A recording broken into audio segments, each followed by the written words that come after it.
All right, we can look at the syllabus, and of course the first page is that which you'll fill out and provide your financial information if you haven't yet.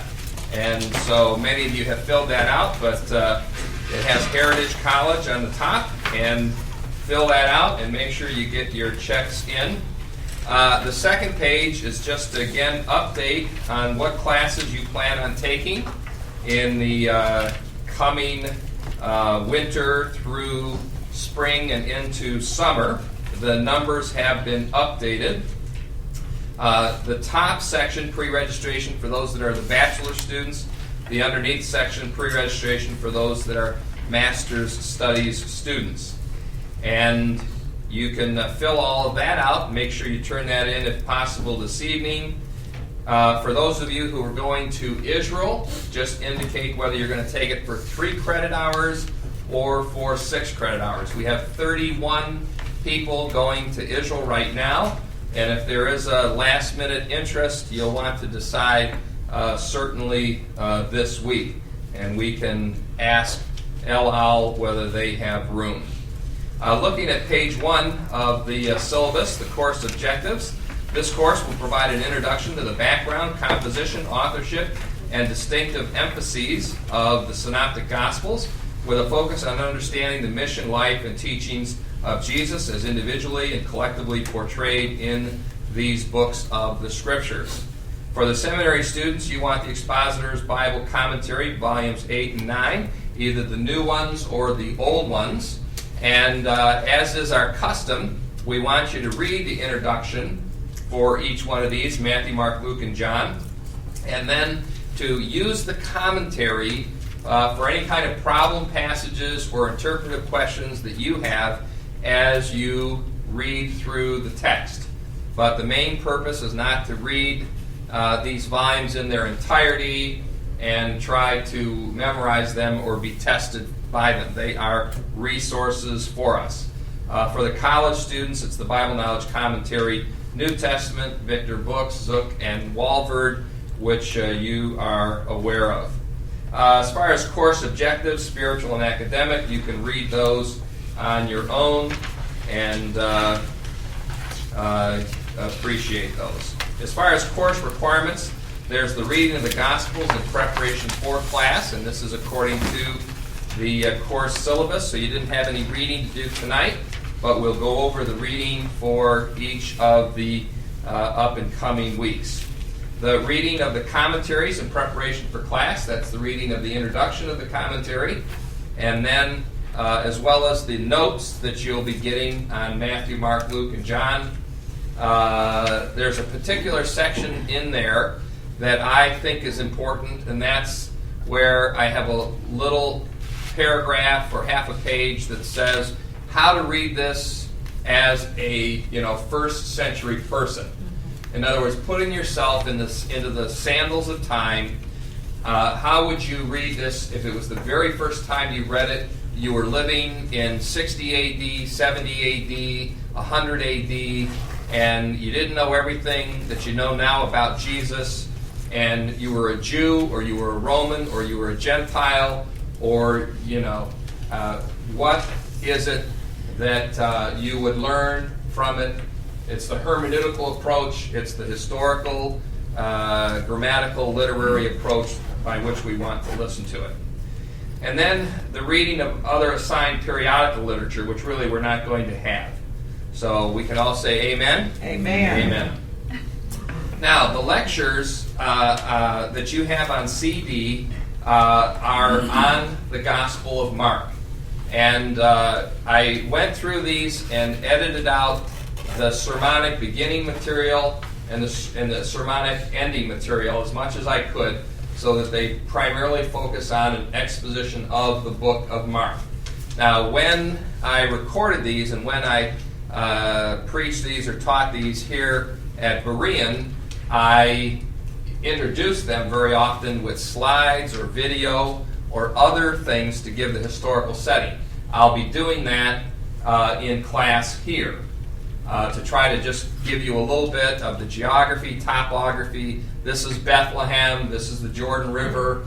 This is Caesarea Maritime. This is Caesarea Philippi, the Transfiguration, and we'll try to give you an introduction to those sites so that you can have a sense of a picture as to where these events are taking place. The CDs, if you have any problem, please let me know. You're just going to listen to them according to the syllabus schedule. And if you don't have any yet, we will get them out this evening. Quizzes. There will be weekly quizzes, and actually I've changed this. The weekly quizzes are going to be based on just the geography and topography. And I will show you that in the syllabus right now. I'm going to focus the quizzes on the location of cities and mountains and rivers and the various sections, and so it won't be on the reading and the lectures. And these are actually going to be self-taken quizzes. In other words, you get to take the quiz as many times as you'd like until you get it completely right. Amen. Amen. Hallelujah. Hallelujah. Praise the Lord. Praise the Lord. We have a thank you, Jesus. Yes. Do I hear a blessed be the prop? Well, thank Do you I for hear the a prop. blessed be the prop? Thank you. Thank you. Where goeth the Spirit when the blessings fall upon the prop? I don't know. Now, there will be a weekly essay on a topic from each of the Gospels, and I'll introduce you to the first essay here in the course pack and the syllabus.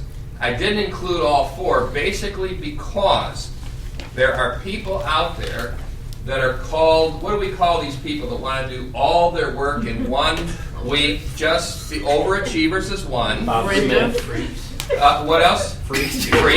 So, obsessive compulsives. You know, they look at it and they want to get it all done right away ahead of time. What did you say, Laura? Nothing. Oh, I didn't say something. So we have Laura and Laura there. And and of course, these kinds of people who get all their work done in the very first week, I mean, let's face it, it's hard to love them, isn't it? And that's the way it should be. So we want you to do the work each week in preparation for class. So I will give you that written assignment. The first one is in here. Attendance. The student is expected to follow the guidelines for attendance. It's laid out in the student handbook. You know you can't miss more than one night. If you do, you have administrative failure. Do we have the student handbook? Not really. Oh, okay. So, but I mean, it's online. IBB student handbook. So, and the main one is that administrative failure is when you go beyond 20% of any course attendance. So, grading. The final grade will be determined as follows. Reading, and you'll report on that you've done 100% of it at 100% on time, or 80% at 80% of the time, and we'll be passing out a grading sheet to you. The quizzes, the self-taken quizzes, that you can take as often as you'd like until you get it absolutely right, Praise God. is 20% of the grade. Why don't you understand? Just keep taking it and taking it and taking it. If you need to. Because Everybody gets 100. they can. Because the main goal It's to learn. is to learn. Not to grade, but to learn. That's right. Are they So, taken in class here? pardon me? Are there quizzes taken in class? No, you take them you yourself. Yep. Isn't it marvelous? Marvelous. My gosh. It's a new year and the blessings are flowing forth. So, now, the CD lectures and the notes is 30%. The essays are 30%. And of course, class participation is 10%. If you participate, if you don't fall asleep too many times, so on and so forth, then we're all set. All right? Now, tonight we're going to look at the historical background of the Gospels. Is there historical information about Jesus in the Gospels? We're going to look at Jewish sects like the Pharisees, the Sadducees, the Herodians, the Zealots, the Sicarii, and some of the different groups. The New Testament, of course, is under a huge attack these days. So is the New Testament a historically reliable document? We're going to look at an introduction to the synoptics. Who was first? Matthew, Mark, Luke, or John? Did they interact with each other? Did they know each other? Did one borrow from the other? We're going to talk a little bit about that. And then, of course, some about archaeology and the Gospels. So, for January 11th, next week, you're going to listen to the CDs from Mark chapters 1 through Mark chapters 4. All right? Then we're going to talk about issues in Matthew. Obviously, we can't go through all of this stuff, even paragraph by paragraph. But you know, all of Mark is in Luke and Matthew. So if you cover Mark, you've actually covered the majority of Luke and Matthew. So we're going to cover Mark, and then we're going to talk about Matthew and Luke, and we're going to talk about John, but we're going to talk about the issues, the Sermon on the Mount, and different things like that. How do you best understand them? January 18th, you're going to do Mark 5 through 8, then we'll do issues in Luke. January 25th, Mark 9 through 12, issues in John. February 1st, Mark 13 through 16, and then issues of eschatology or end-time events, or the second coming of Christ and the first coming of Christ, and is there a rapture, is there a tribulation, is there a millennial kingdom, and all the things that go along with that on February 1st. So, any questions to this point? Having heard none, we shall move on. Now, here's the first written assignment. Written assignment 1. Question 1. There's 5 questions that you're going to answer as you go through the Gospel of Matthew. Matthew uses the Old Testament to demonstrate that Jesus fulfilled messianic prophecies. All right? One of the major themes of Matthew is that Jesus is the Messiah, rejected and crucified by the Jews. And I think one of the things that Matthew's explaining is why it is they didn't accept him as Messiah. What were their motives? What were their reasons? Why did they reject him? And that is all in anticipation of the coming judgment that Jesus pronounced upon them in 70 AD. Remember, on the very same day of the year, the temple that fell in 586 BC fell on the exact same day in 70 AD. Providentially, God putting his finger in and saying, I'm here, this isn't a coincidence. 70 AD, which is mentioned by Matthew. So, you're going to read through Matthew 1 through 4, and then you're going to trace the fulfillment of Old Testament prophecies in the life of Jesus Christ. And you're going to write a brief paragraph on how each prophecy demonstrates that Jesus is the Messiah. You can do 3 for sure. So, how many again need CDs?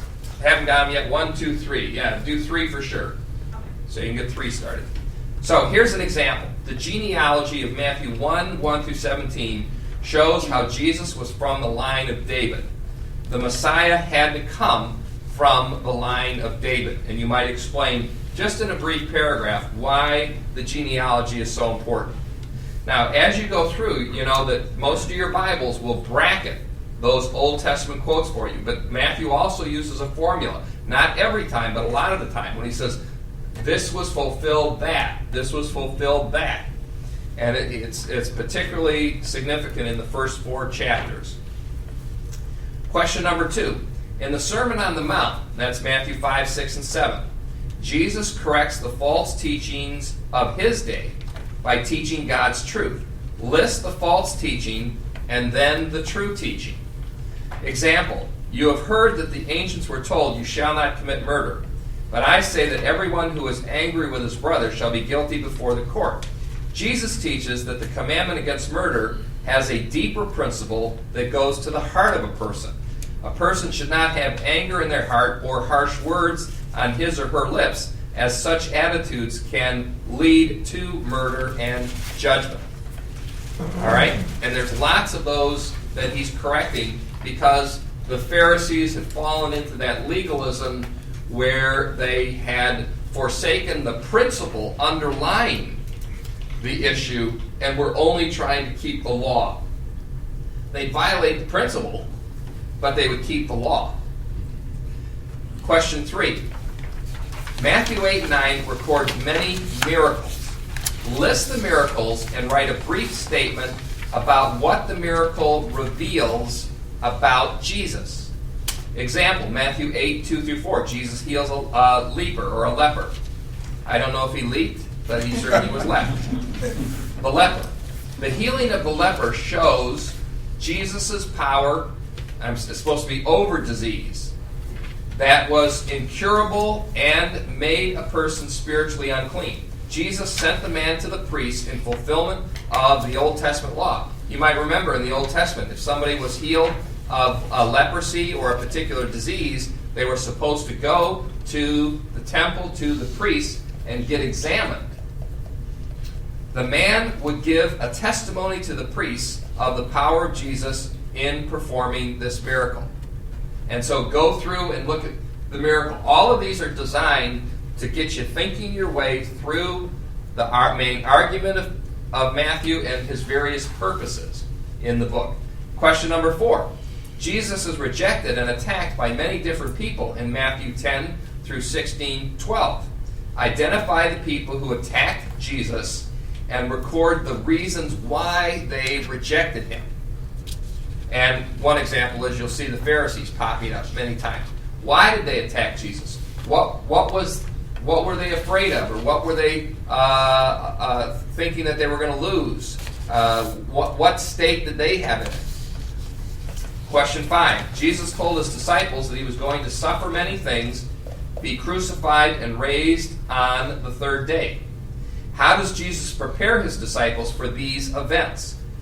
Read Matthew 16:13 through 25:46 and categorize and summarize the teachings that prepare the disciples for these 3 events. Jesus in chapter 16 says to him very clearly, I'm going to suffer, I'm going to be crucified, and I'm going to rise from the dead. The rest of what he does up through chapter 25 is teach them, disciple them, and show them that these 3 categories are going to happen. Example would be the transfiguration. Jesus takes 3 of the disciples. Who are they? Peter, James, Peter, James, and John, right? And he is transfigured before them. This is to give them a glimpse into his coming resurrection. So in Matthew, and of course in the ministry of Jesus, as soon as he starts clearly telling them, this is what's going to happen to me, everything he is doing is to prepare them so that when these things happen, they will be able to recover. Now, they didn't recover right away, did they? But after his resurrection, and after he had spent 40 days with them, teaching them from the Old Testament about the kingdom of God and everything, this allowed them to reflect back on the life of Christ and to write the Gospels. And so this is what you need to look for in those particular chapters. All right? The next page. Is the New Testament historically accurate? This is just a page outline that when we go into the sanctuary for the video, you can follow along with us. And this is Dr. Robert Morey who will be giving that lecture. Then the next 2 pages, questions surrounding Jesus' birth. This is John Ankerberg interviewing a lot of different people on just some of the issues. Was he born in Bethlehem? What about the differences in the gospel accounts? Was it really a virgin birth? What about the issue of the censuses that Luke says were there? And, historians today say Luke was wrong. Understand this principle. With secularists, anytime the Bible conflicts with another document, no matter how recent that document is, anytime the Bible contradicts anything, the Bible is wrong. That's their premise. I used to kid my profs, and I would only do it gently, at University of Michigan, because they would chide me for believing in the infallibility of the Bible and the inerrancy of the Bible. And I would chide them by saying, well, but don't you believe in the infallibility of all the other historical documents? They're never wrong. The Bible's always wrong.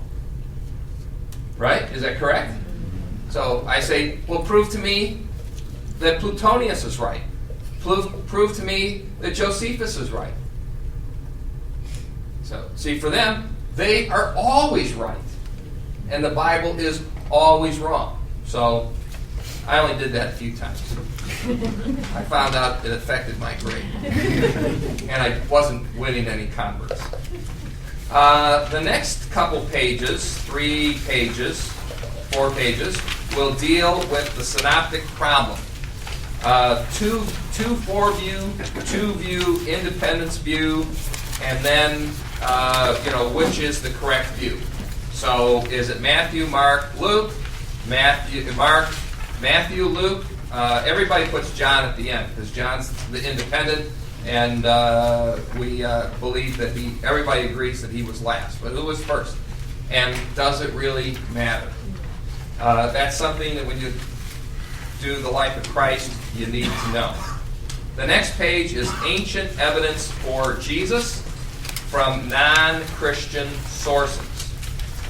Here are 5 non-Christian sources, and you will hear people say that there is no historical reference to Jesus outside of the New Testament.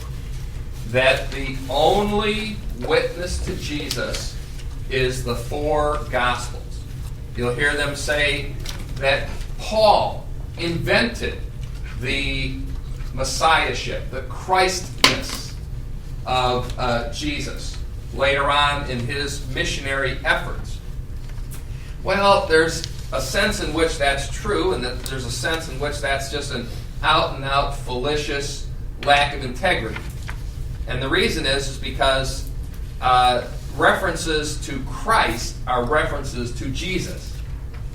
And we have Tacitus, we have Pliny the Younger, we have Josephus, we have the Babylonian Talmud, and we have Lucian, who are secular sources who make references to Christians and to Christ, which is obviously a reference to who?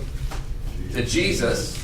And we will look at these quotes and what can we gather from these quotes as evidence of the historicity and the existence of Jesus. Again, there's people who say Jesus wasn't born in Bethlehem. There's others that say Jesus was never born.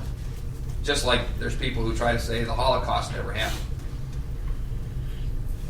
If you tell a lie enough times, people will begin to believe it. Just like the Da Vinci Code.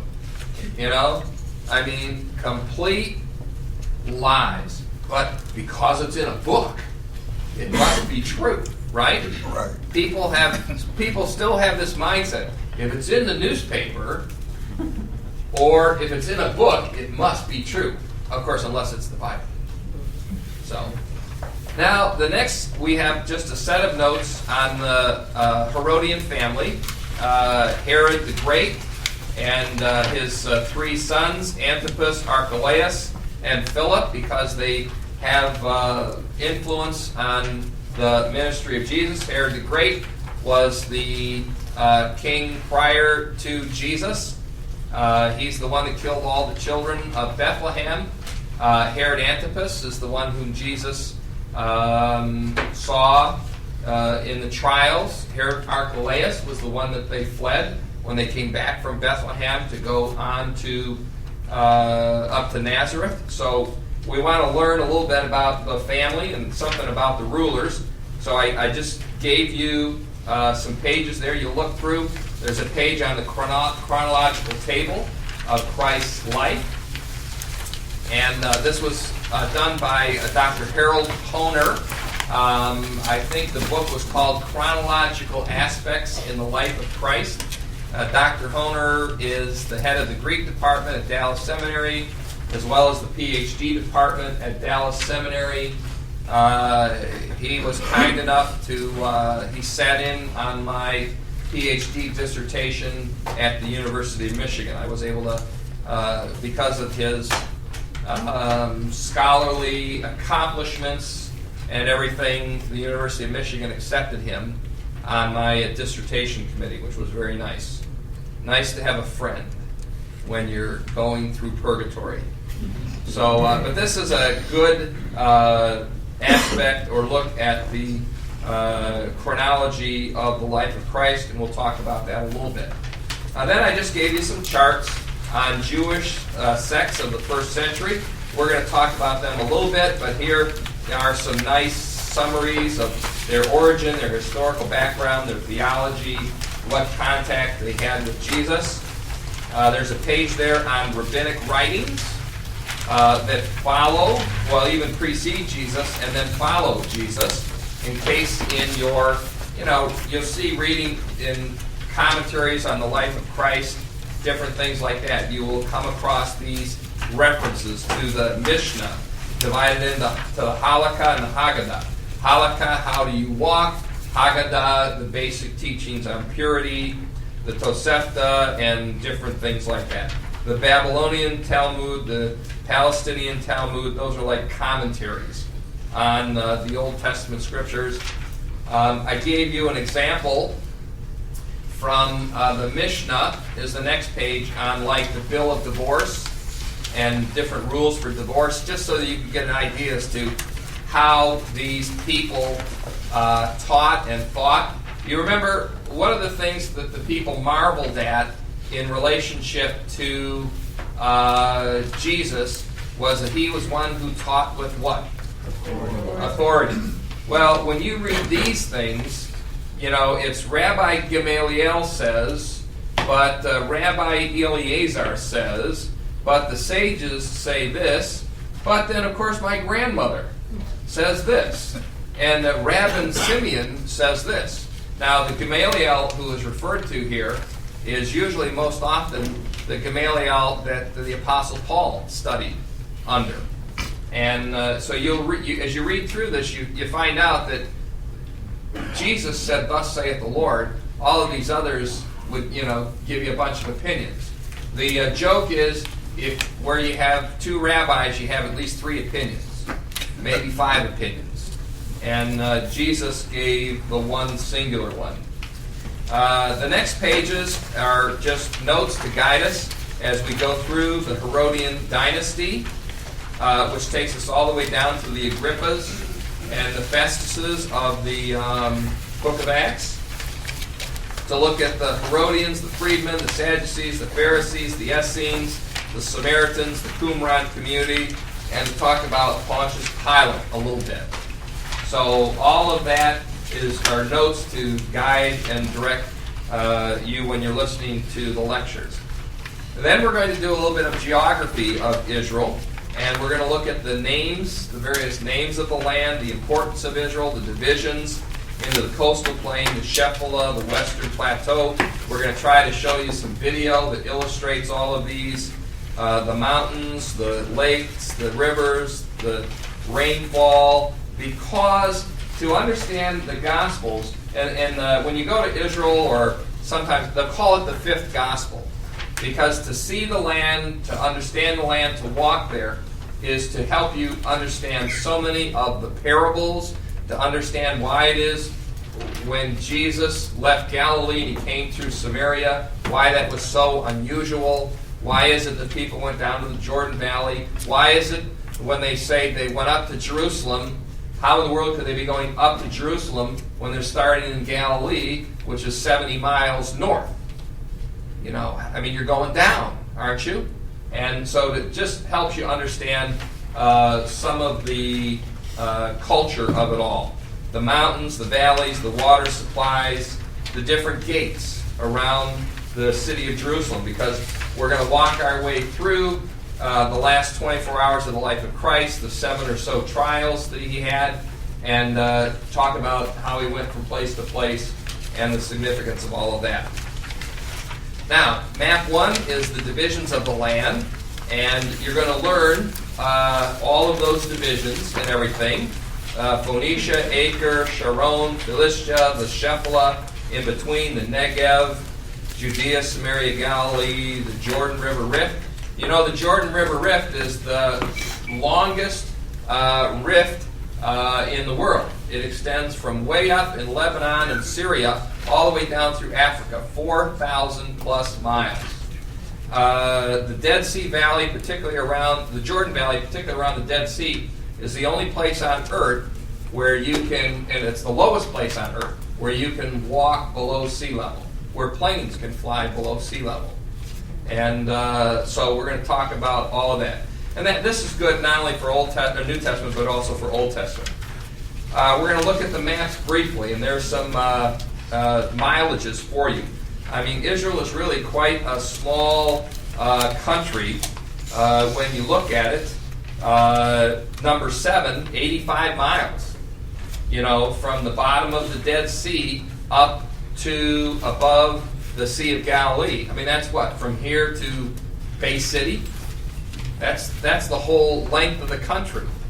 And of course, it gets down to only 25 miles or so, 30 miles between Mount Carmel and the Sea of Galilee, where then you cross over the Yarmuk and you are into Jordan. Today, it's even down to 10 miles because of the Palestinian Gaza areas and everything. So, to get a sense of miles and distances, map 3, we're going to get the big picture of the Euphrates, the Tigris, the Syrian desert, Saudi Arabia, the Red Sea that they crossed, the Gulf of Aqaba, you know, where's Egypt, and just the big picture of all the different countries. Map 4, we're going to talk a little bit about the cross-sectioning from west to east and from north to south. And you don't have to know all the names on this one, but what you would do, what we're going to have you do is just draw a line that represents, look at the west to east one, how far it drops into the Jordan Valley. You know, it drops down there to Jericho and everything. So, then map 5A, we're going to talk about the different mountains, Mount Hermon, Mount Tabor, Gilboa, Gerizim, and Ebal, where, of course, the blessings and the cursings took place. Mount Carmel, Mount of Olives. Map 5B, just to give you a look at the different heights. Mount Ararat, of course, is way off towards Turkey. Mount Hermon is at the edge of the Promised Land, going up 9,200 feet. Usually has snow year-round. They do have a ski lift up there, but not a lot of people go. So that's right on the border of Israel and Lebanon. Yep. So, but just the different heights of the mountains. We'll be talking about that. Lakes and rivers. That the important one, Kishon, where of course Elijah hit out the Jordan River. Remember the Jordan River, for every mile that it goes north and south, it goes 3 east and west. It is a real snake of a river. The Yarmuk, the Jabbok, when you look at the land of Israel and you see, oh, it's divided up into, you know, Bashan and this area and that area, it's all divided up because of geography. Because these rivers represent great crevices or canyons in between the mountains. We're going to just talk briefly about trade routes. The coastal highway, the Via Maris, or the Way of the Sea, and the King's Highway. We're going to want you to learn a little bit about the cities of Israel and the important cities as we go along. We're going to talk a little bit about rainfall. The chronological chart is just the big picture for you to have on just the history of Israel from the 2500, which was basically 2250 and below is the patriarchal period, the period of Job, just to give you the big picture. The next page, we're going to talk about the gates of Jerusalem. and which ones were existing in the days of Jesus. Obviously, number 7, the new gate is a new gate. But we're going to talk about the city of Jerusalem. On the next page, you can see the Antonio's fortress. That's where Pilate stayed. That's where Jesus would have been beaten. The Temple Mount area. The Church of the Holy Sepulchre, which is probably the best site for the actual burial of Jesus and resurrection, where Herod's palace was. The home of Annas and Caiaphas, the co-reigning high priests in the day. The different valleys, the Mount of Olives, notice it's 120 feet above the city of Jerusalem. So the next page just gives you a little bit, if you understand these kinds of topographical maps, it shows you how the elevations change. Where's the pinnacle of the temple? When they talked about the pinnacle of the temple. The next page, just another view of the Temple Mount area in the city of Jerusalem. The next one, Jerusalem Temple in Jesus' time, helps you identify some of the significant places in and around the temple. Where were the priests? Where was the court of Israel? Where was the court of the women? Where was it that Jesus had to cleanse the temple when he cleansed the people out? A little bigger picture of kind of how the hills surround Jerusalem.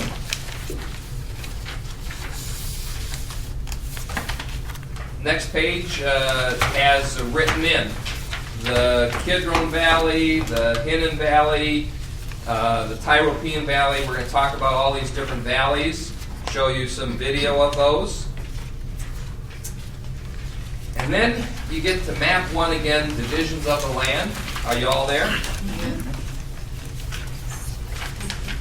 These are the self-taken quizzes. In other words, and you might want to make multiple copies of this until you get 100%. What I want you to be able to do is to take this page and fill in all 12 names. All right, understand? Then the next one, to be able to fill in all 8 distances. The next one is, that's a freebie.